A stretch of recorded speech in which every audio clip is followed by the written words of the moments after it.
Hey guys, welcome back to another video. In this video, I'm going to be talking about Benko's Gambit. So Benko was a pretty famous Grandmaster, and so he made this opening, which is a Gambit, just like Queen's Gambit, King's Gambit, those kind of stuff. But this Gambit though, you're giving away a pawn, and you're likely not going to get that pawn back immediately. Now this might discourage many people from using this opening.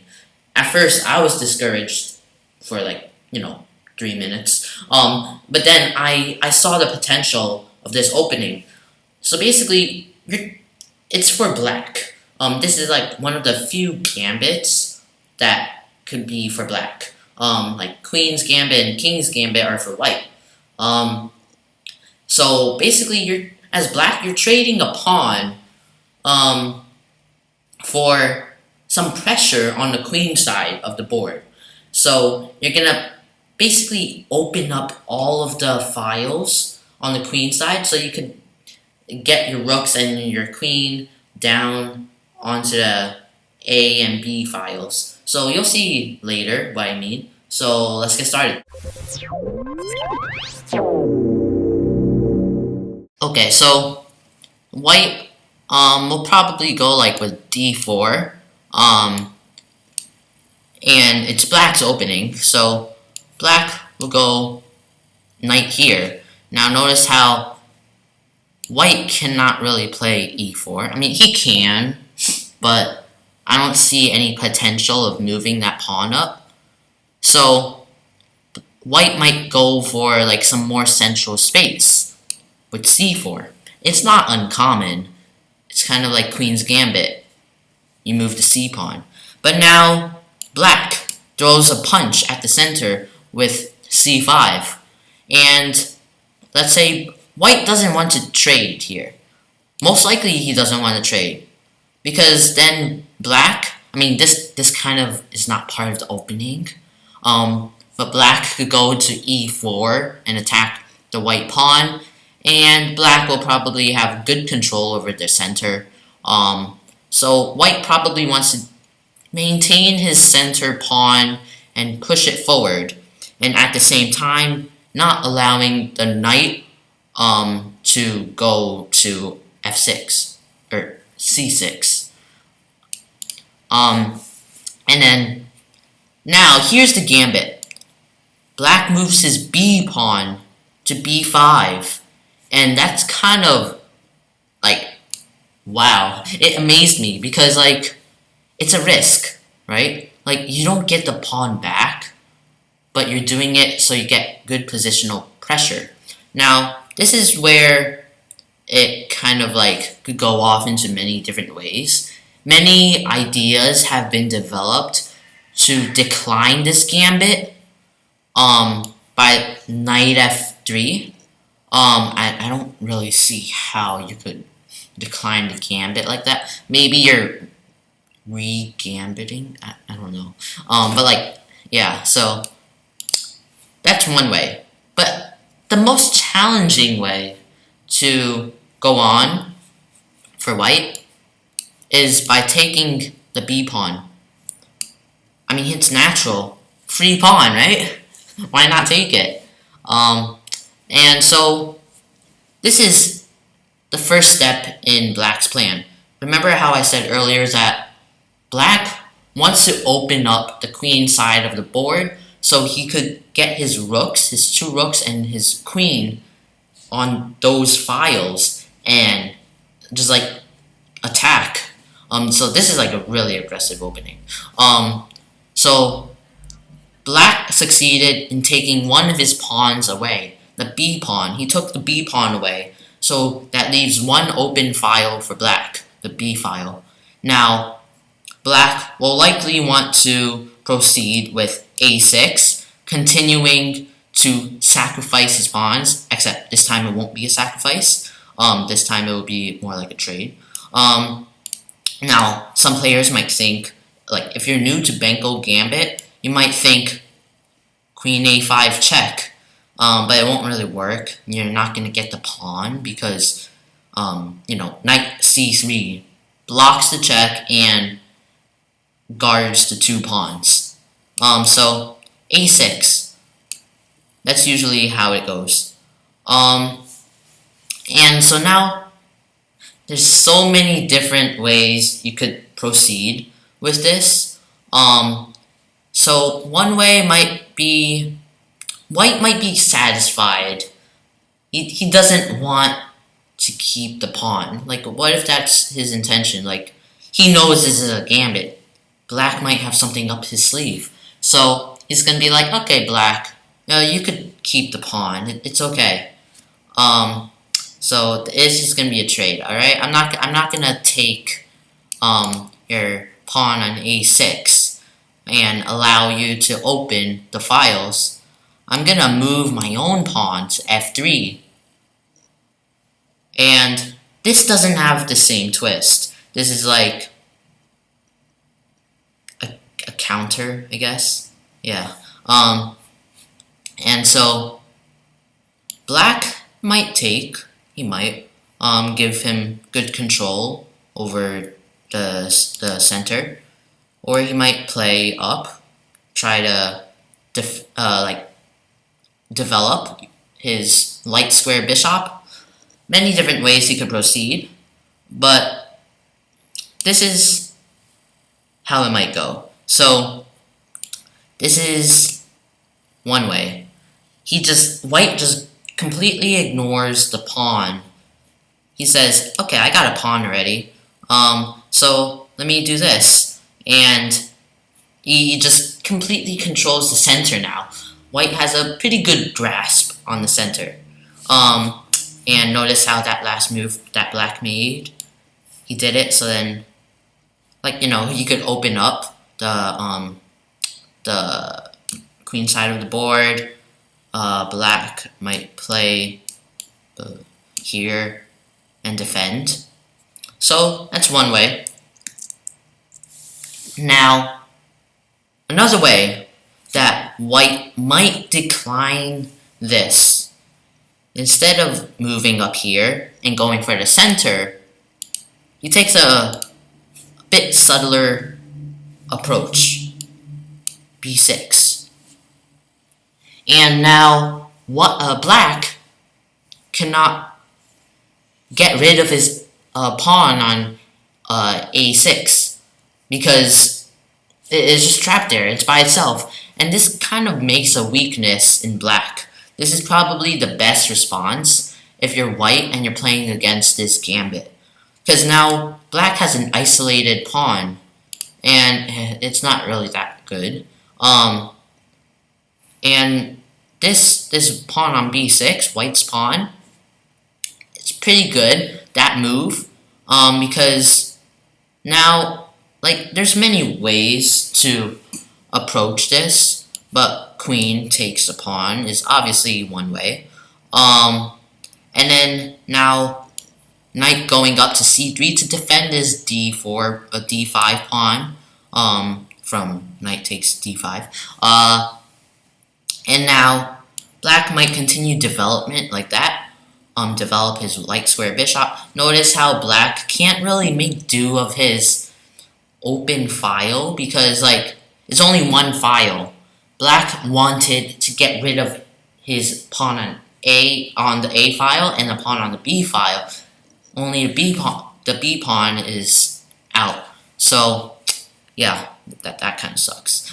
So this is how White could turn it into his advantage. Not all openings are, bulletproof.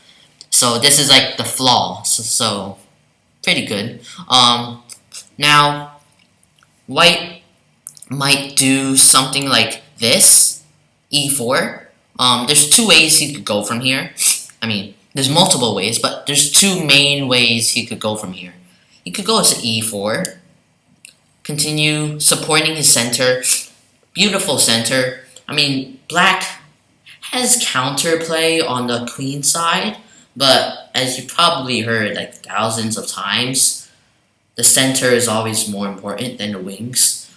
So white continues grabbing the center, and I don't know, black he could do something like up here. I mean, here it's kind of like the middle game now, the end of the Benko's Gambit. But like black might want to produce like some sort of queenside attack. Maybe get his knight out of the way so the rook on the A file can move over and double up on the B file. Or he might strike back with pawns E6, striking back at the center. It's not completely sound, alright? Like, black is nowhere near castling yet, so, I don't know. It's good. And here, also, like, continuing, with here, and then here, and then knight up, and then pawn up. Now this is another way. White could move his his knight to f3, normal development, and black, I don't know, he might do something else, like maybe this, I don't know, or this, or just about anything else. But once this happens, once white like turns around the Benko Gambit, black wants to strike either with his e6 pawn, the e file to e6, strike back at the center, or continue with his queenside attack. I mean, his queenside attack is not fully destroyed. He still has some potential. So he might move up, pawn up. As you may have noticed, like, white could also produce his own queenside attack, you know? So this might happen, and black takes control of the d4 square. White takes control of this queenside attack. And so what white wants to do is bring his knight to c4. So he might jump down, alright? And then this might happen, and this will happen. Black will probably castle. I don't know. It seems like a fair game. Lots of play on the queen side. And you may have noticed that b6 square is like pretty secure by white. So white could continue developing and all. So one last thing, where white actually accepts the gambit, and well, he already accepted, but when white actually like proceeds with black's plan, this will happen. Notice how black didn't take the pawn, the white pawn on a6 with his rook. He took it with the bishop, because now white can't do this or this. Well, I don't know why he would do this, but yeah, he can't move the e pawn, because then black's bishop on the a file will just go down to take the bishop on the f file, and white cannot castle anymore, unless he just wants to, you know, not take the bishop. So this might happen, and white might continue to, like, you know, like put this pawn under protection and all that. And so what black wants to do is probably like a fianchetto, right? To castle. White, there's no really plan. There's not really a plan for white. He might just do this or something. The e4, the e pawn is still kind of stuck. Fianchetto, right? And then so white might want to produce his own fan shuttle because he can't move the E pawn. Or he doesn't want to move the E pawn. And then black castle is basic. It's very easy to memorize. But it's also very potent. And so this might happen. White castles and like knight here. It might happen like that, and then white might develop his bishop somewhere. I don't know, here. And then black might want to go here. White could probably go here. And black goes here, and it's a pretty good position for black. So this is like the ideal setup for black. You just gotta move the queen to like either b6 or c7. One of those squares are okay.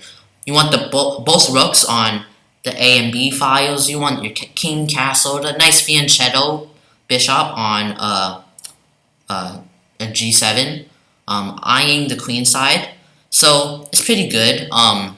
Like black has all of his pieces looking at the queen side. So this is like the gambit. You're trading the pawn off. Notice how black is still down a pawn. And it's just a competition between white and black. Is the pawn better, or is the queen side pressure better? Like, white could march these pawns down, the pawn on A file and pawn on B file, all the way down.